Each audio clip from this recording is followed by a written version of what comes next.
dalam zina, bahaya banget. Mohon maaf, karena kejahilan kan. Kita kadang-kadang menggampang-gampangkan.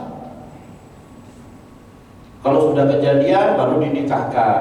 Ketika sudah menikah dalam kondisi hamil kemudian lahir dianggap biasa aja, padahal itu hukumnya sudah berbeda di dalam Islam. Anak yang lahir di luar nikah dengan anak yang lahir di dalam nikah dianggap biasa, nggak apa-apa lah, udah zaman modern. Dia menganggap perkara zina itu perkara yang biasa. Anak yang lahir di luar nikah dianggap biasa. Makanya kalau anak-anak kita ada gejala kok sudah seneng sama akhwat, ikhwan, segera nikahkan. Kalau nggak bisa dijauhkan. Apalagi pacaran. Zaman sekarang lagi kadang-kadang tidak mengenal batas. Berbahaya sekali ya, berbahaya sekali. Mohon maaf, kalau secara syar'i ketika seorang anak itu lahir di luar nikah, itu nggak bisa jadi mahram, nggak bisa jadi wali, bahkan tidak saling mewarisi loh. Tidak saling mewarisi, tidak ada hubungan warisan. Bagaimana Ustaz kalau ada keluarga kita belum jahil, nggak tahu dia nggak jahil. Jadi kita berbicara untuk diri kita sekarang yang akan kita hadapi, terutama pada anak-anak kita. Segera nikahkan. Kasihan Pak Ustaz belum mapan dia. Justru tadi kan iyakunu fuqara yughnihimullahu min fadli, surah An-Nur ayat yang kedua. Kalau mereka fakir, Allah akan memberikan kekayaan dari karunia-Nya. Dan kita juga membuktikan, orang tua kita dulu membuktikan menikah dari nol. Oh punya apa-apa, kita balas. Karena setiap orang ada rezekinya. Istri kita juga ada rezekinya dari Allah. Jadi tidak perlu dikhawatirkan. Ya kalau kita mikirnya nikah itu harus dengan mewah, ya Pak ya saudara. Kasihan mereka nggak nikah. Kecuali orang tuanya yang mampu bantu lebih bagus. Gak ada salahnya orang tua bantuin anak nikah. Udah kamu gak punya duit, ayah bantu. Sambil dididik supaya dia mandiri karena punya tanggung jawab. Lebih bagus. Tapi Pak Ustaz dia belum matang pikirannya. Karena alasan belum mapan, karena belum matang. Kalau dia belum matang dalam pikiran, dijauhkan dulu dari akhwat, dari ikhwan, jangan sampai pacaran. Waduh. Ya kan? Karena tidak boleh juga sih kita menikahkan anak-anak kita belum matang pikirannya kan. Nanti baru nikah udah berantem terus sama istrinya, sama-sama masih kecil. Ya namanya berantem dalam pernikahan wajar, apalagi di awal-awal ya. Cuma kadang-kadang nggak sabar dalam menghadapi langsung putus, ya kan. Harusnya orang tua memberi nasihat, namanya juga baru nikah wajar lah, berantem masih dalam tahap adaptasi, saling beradaptasi, menyesuaikan diri. Tapi kalau memang benar-benar belum matang mentalnya, memang kadang-kadang berisiko. Makanya perlu juga kan anak-anak kita itu dari sejak kecil dididik supaya dia berpikiran itu matang, dewasa, tidak main-main. Jadi bukan hanya badannya besar, ya, tapi juga pikirannya matang, bisa mandiri. Sehingga ketika dia menikah, seperti orang zaman dulu itu langsung siap menikah, walaupun umurnya masih. Ya mungkin karena orang-orang dulu itu lebih badannya nggak sebesar anak-anak sekarang, tapi pikirannya cepat dewasa dan matang. Beda dengan kita sekarang, anak kita cepat-cepat gede badannya besar-besar, tapi pikirannya masih karena kekanak-kanakan. Kenapa? Karena kita memang mensabot anak itu terus. Kalau zaman dulu kan anak itu diajarkan mandiri ya. Alhamdulillah. Jadi kalau kita melihat anak-anak kita itu sudah ada gejala seperti itu, baik nikah langsung ditawarin, pengen nikah, belum, kenapa, gini. Nah udah kalau begitu jangan pacaran dulu, bahaya. Tapi saya pacarannya syar'i ya. Jangan ada pacaran syar'i. Orang kita, mohon maaf ya, bersentuhan lawan jenis saja nggak boleh. Berarti pacaran syar'i nggak ada bersentuhan lawan jenis, emang bisa? Susah. Kalau digoncengin masa nggak sentuhan? Alhamdulillah, kalau ada gejala-gejala yang tidak sehat seperti itu, sudah kita arahkan. Kalau orang tuanya mampu, sudah nikahkan. Jadi tantang Pak, siap kamu nikah. Kalau nggak siap nikah, jangan permainkan anak orang. Kalau kamu siap, benar-benar senang sama dia, sudah harus gentle datang ke rumah orang tua. Minta secara baik-baik. Nanti ayah bantu, gitu. Itu penting banget untuk menjaga keturunan kita dan menjaga kesucian keturunan kita. Jangan sampai waliyadzubillah kita punya anak laki, punya keturunannya tidak dalam pernikahan, rusak lah nasab-nasab kita ke bawah. Aib banget kalau di zaman dulu kan. Kalau zaman sekarang mohon maaf ya, mungkin karena kita itu meniru gaya hidup di luar sana, itu dianggap biasa. Bahkan nikah sejenis juga dianggap biasa, bahkan legal, kan aneh. Gimana coba bayangkan ketika lebaran misalnya datang ke rumah mertuanya, kok bukan dibawa istrinya tapi suami. Nah, di luar sana yang sudah dilegalkan kayak gitu kan, aneh.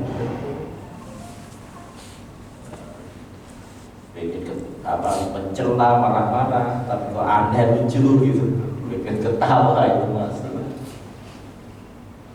Baik. Dalam pernikahan, untuk suksesnya sebuah pernikahan itu adalah pertama kali sebelum kita memiliki pasangan itu mencari yang terbaik. Nah, kalau sekarang sudah terlanjur gimana? Diulangi lagi ya enggak. Kalau sekarang sudah terlanjur ya kita tinggal bina diri kita, pasangan kita, rumah tangga kita di atas Islam. Tapi yang belum, cari yang terbaik. Banyakan kita itu, mohon maaf ya sebagai orang tua, kalau ada datang laki-laki tanya dulu PNS. Kalau bukan, jangan berharap kalau dia habis Quran. Kalau PNS masuk tahap berikutnya, terus itu apakah suatu pertimbangan syar'i atau enggak gitu. Al-kufu ya, sekufu memang ada dalam Islam, nikah dengan sekufu. Tapi pandangan para ulama tentang kufu itu beda-beda, tapi mereka sepakat kufu itu yang pertama adalah agama dan akhlak. Ada pun yang lain-lain, para ulama berbeda. Misalnya nasab. Nasab misalnya ningrat dengan rakyat biasa. Sebagian ulama ada yang mengatakan itu enggak sekufu. Takutnya nanti tidak bisa menyesuaikan diri. Ada yang menganggap kekayaan juga, yang kaya banget sama yang miskin banget itu kalau menikah khawatir nanti nggak bisa menyesuaikan diri. Ya nggak Pak? Yang istrinya biasanya ngopinya di Starbucks, suaminya iya di pinggir jalan, susah nanti menyesuaikan diri. Ada yang menganggap itu. Ada juga yang kufu itu dilihat daripada tingkatan status di masyarakat. Pejabat tinggi dengan apa namanya rakyat biasa. Tapi ulama sepakat ya bahwa kufu yang harus dipertimbangkan itu yang pertama adalah agama dan akhlak. Seandainya ini sama-sama kaya, sama-sama ningrat, tapi agamanya enggak bagus, yang satu bagus, yang satu enggak, itu enggak sekufu. Yang ini akhlaknya bagus, yang ini enggak bagus, enggak sekufu. Walaupun sama-sama kaya, sama-sama ningrat, sama-sama kedudukannya tinggi. Tapi kalau agamanya sama-sama bagus, akhlaknya sama-sama bagus, yang tiganya ini nggak sama. Kalau mereka walinya, calonnya itu bersepakat menggugurkan yang tiga itu, boleh nikah? Boleh. Contohnya, Nabi Shallallahu Alaihi Wasallam menikahkan Fatimah binti Qais, seorang wanita dari Quraisy, dengan Zaid bin Harisah radhiyallahu anhu, bekas abah saya, bekas budak.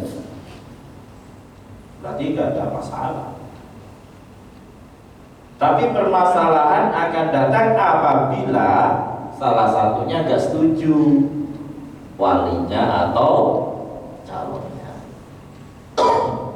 Kadang-kadang apa?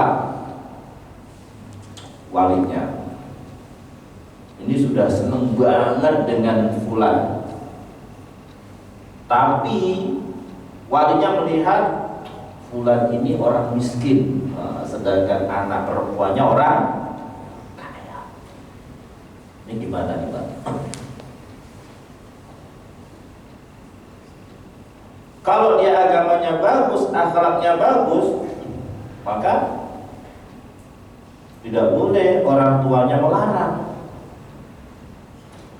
Kan dia miskin, sedangkan anak perempuan ini orang kaya raya,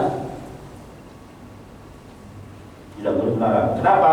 Karena Nabi Shallallahu Alaihi Wasallam bersabda, "Idza ja'akum man tardawna dinahu wa khuluquhu fazawwijuhu, wa illa takun fitnatun fil ardi wa fasadun kabir."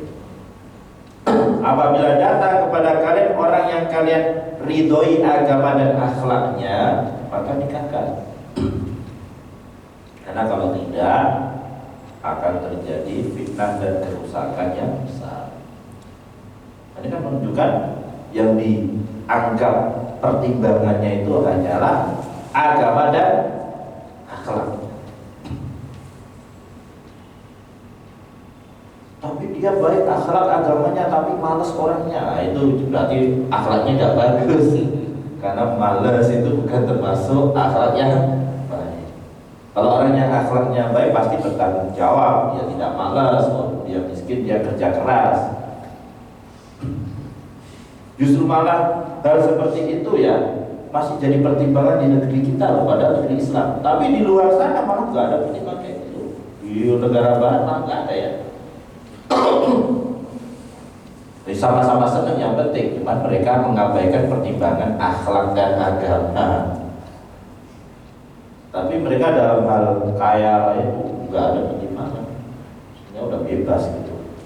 Karena itu dianggap apa namanya, rasis, ya. Orang miskin, orang kaya. Kalau di kita kadang masih pekerjaannya apa? Gak salah sih orang menanyakan pekerjaan. Terus kalau yang seperti tadi kasusnya gimana caranya? Kalau betul-betul kekeh orang tuanya tidak mau menikahkan anak perempuannya gara-gara calonnya itu miskin, padahal akhlaknya baik, agamanya baik.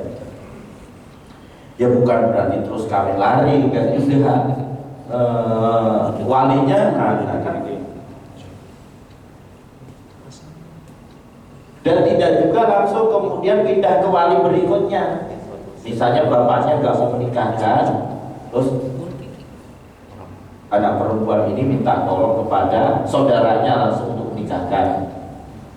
Gak langsung itu, harus dibukakan hatinya dulu. Gak boleh dulu juga. Karena walau bagaimanapun yang namanya ayah dan itu pasti benar-benar mempertimbangkan kebaikan untuk anaknya, apalagi anak perempuannya. Jadi dia harus buktikan dulu bahwa walaupun dia miskin tapi dia bertanggung, dia akhlaknya baik, agamanya baik. Jadi gak langsung. Tapi kalau benar-benar kemudian sudah berusaha, terus ayahnya benar-benar gak setuju, bagaimana? Gak mau menikahkan, itu gak boleh, maka dalam syariat bisa berpindah kepada wali berikutnya. Bisa kakeknya, bapaknya ayah, bisa juga kepada saudaranya mungkin. Itu kalau seorang wali tidak mau menikahkan tapi alasannya gak syar'i.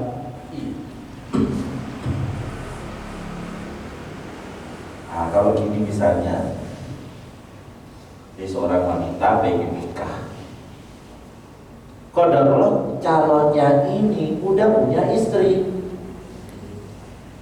yang wanitanya ini mau, tapi bapaknya wanita ini gak mau, gimana? Kalau secara syar'i gimana, Pak? Jadi wali lain. Alasan bapaknya ini syar'i gak melarang putrinya nikah dengan pilihannya, padahal pilihannya ini agamanya baik, akhlaknya baik, cuman masalahnya sudah punya istri. Kita nggak bilang orang yang punya istri lebih dari satu tapi akhlaknya nggak baik, ada juga kan. Ini orang akhlaknya baik, agamanya baik. Jadi ketika dia mau nikah dengan wanita ini bukan karena udah pacaran bukan atau enggak, tapi memang karena nikah. Syar'i enggak?